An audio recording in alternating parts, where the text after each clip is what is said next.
I'm Mrs. Curtis, and welcome to our third lesson on Cooking Matters for Kids.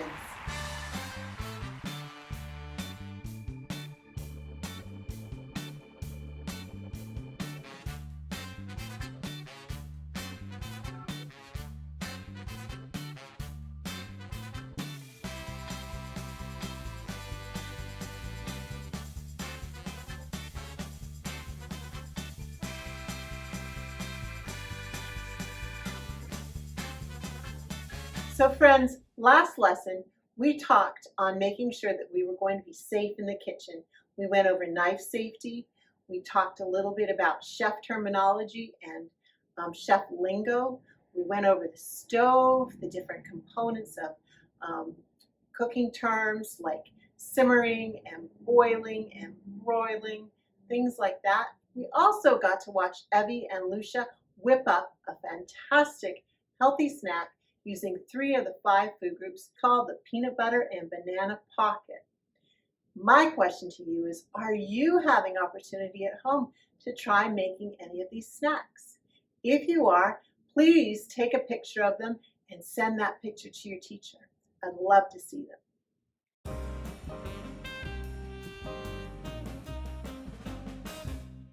So friends, I love to start off every lesson talking about My Plate, because My Plate is a really great tool to help us make sure that we're eating healthy every day.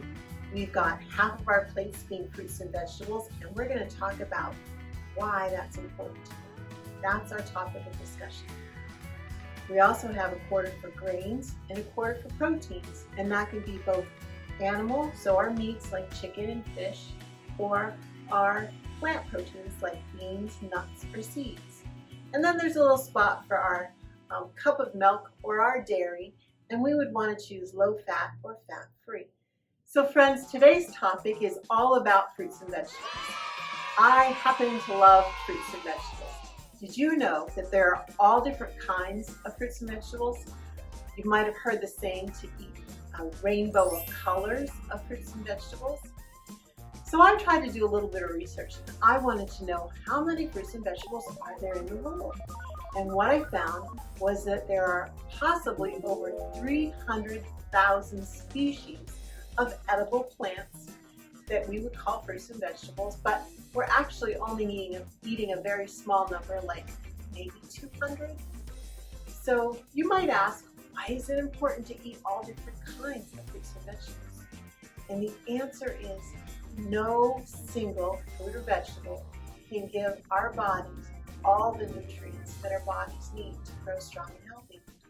That's why it's so important to make sure we're getting a whole bunch of different kinds.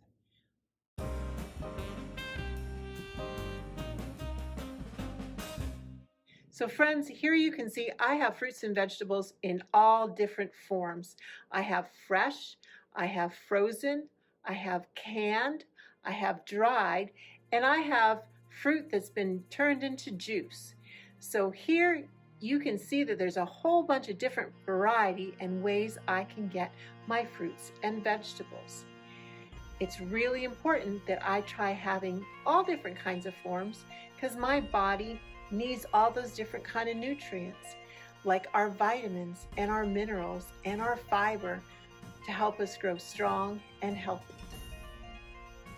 So friends, here I have a picture of my actual garden. You can see it's late in the season and the colors of the plants are already starting to turn, but some of these vegetables in here are ready to harvest, and I wanted you to see what kind of parts of the plant we actually eat.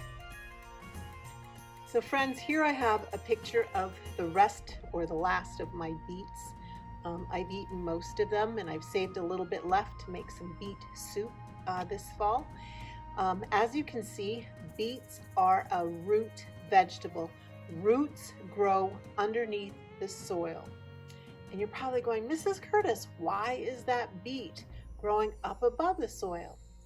Well, friends, half of that beet is still in the ground, and the part that's in the ground is still bringing nutrients and water to the plant to make it survive. Beets are an extraordinary vegetable. They're so good and healthy for you. You can eat the entire plant. You can eat the root, the bulb of it.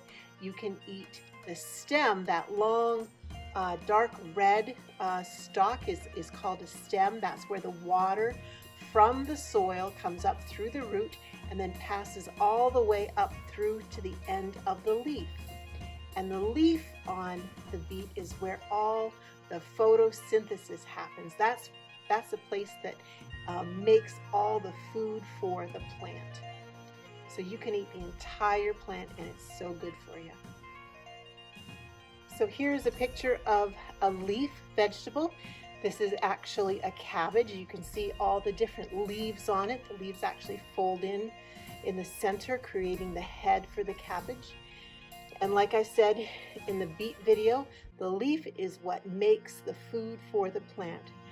That's when the sun shines down on it, and the plant actually takes the energy from the sun and makes the food in that wonderful process called photosynthesis. So friends, here I have some Roma tomatoes, and I'm really excited. I'm going to make some sauce. I'm going to make some salsa. I love to eat these guys fresh, throw them in some pasta, in a salad, things like that. When you see produce like this growing in the garden, you're going to look at it. The first category you're going to put it in is you're going to put it in the fruit category because it has seeds on the inside and is very similar to other produce that grows in the garden, like cucumbers, green peppers, squash, pumpkin, anything that has seeds. But when I pick them and I bring them into my kitchen to cook with them, if they're not sweet like an apple or an orange, I'm going to take my science hat off and put my chef hat on, and it's going to go in another category. It's going to go in the vegetable category. So all of these little guys growing in the garden, if they're not sweet, they're first in the fruit category, and second, if I'm cooking with them, they go into the vegetable category. So it's a yes to both categories. Can you guess what these are? That's right, these are yellow beans. And what lives inside the beans? They're actually seeds. So here we're looking at a part of the vegetable that we eat that is the seed of the plant. Can you name other seed vegetables that we would eat?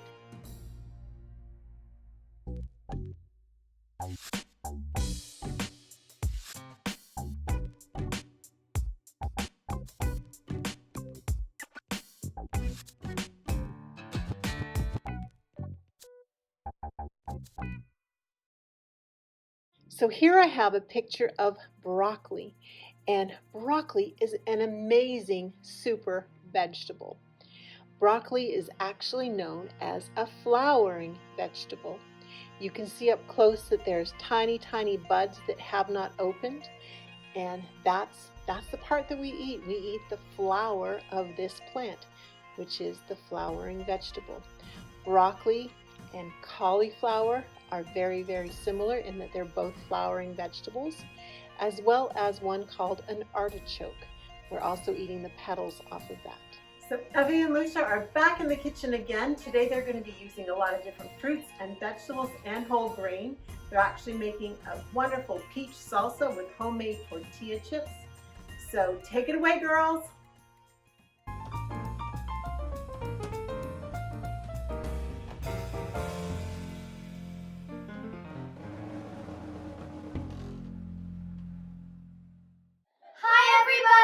It's Evelyn and Lucia, and today we're making chips and peach salsa.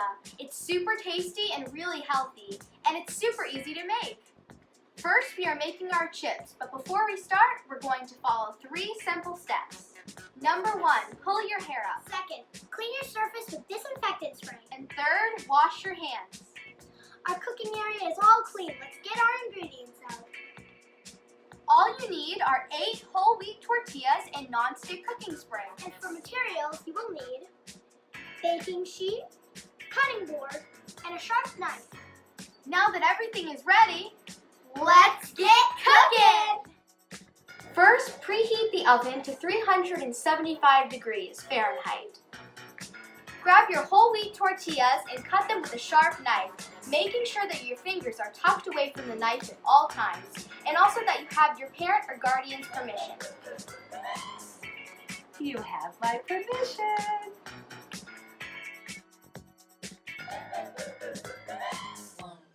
Then coat a baking sheet with non-stick cooking spray and lightly spray the chips with non-stick cooking spray to prevent burning the chips.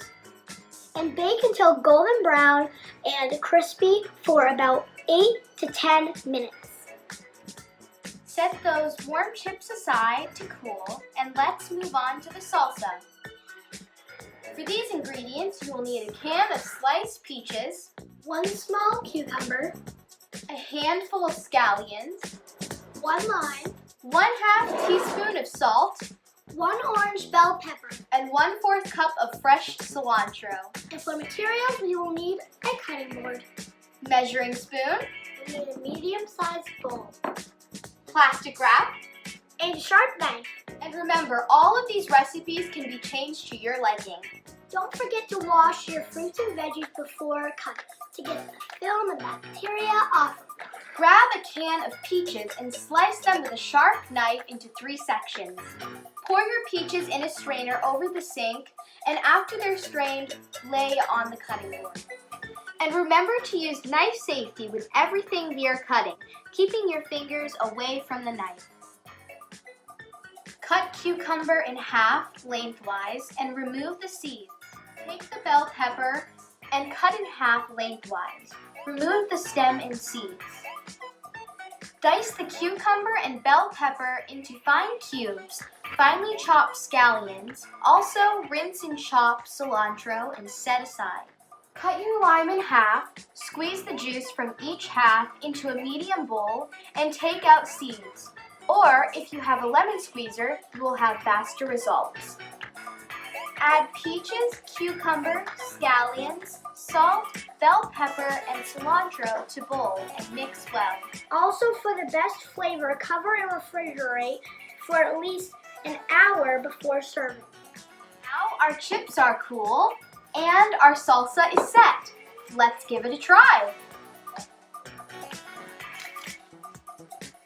Thank you all so much for joining us. Until next time, stay safe and healthy. Bye!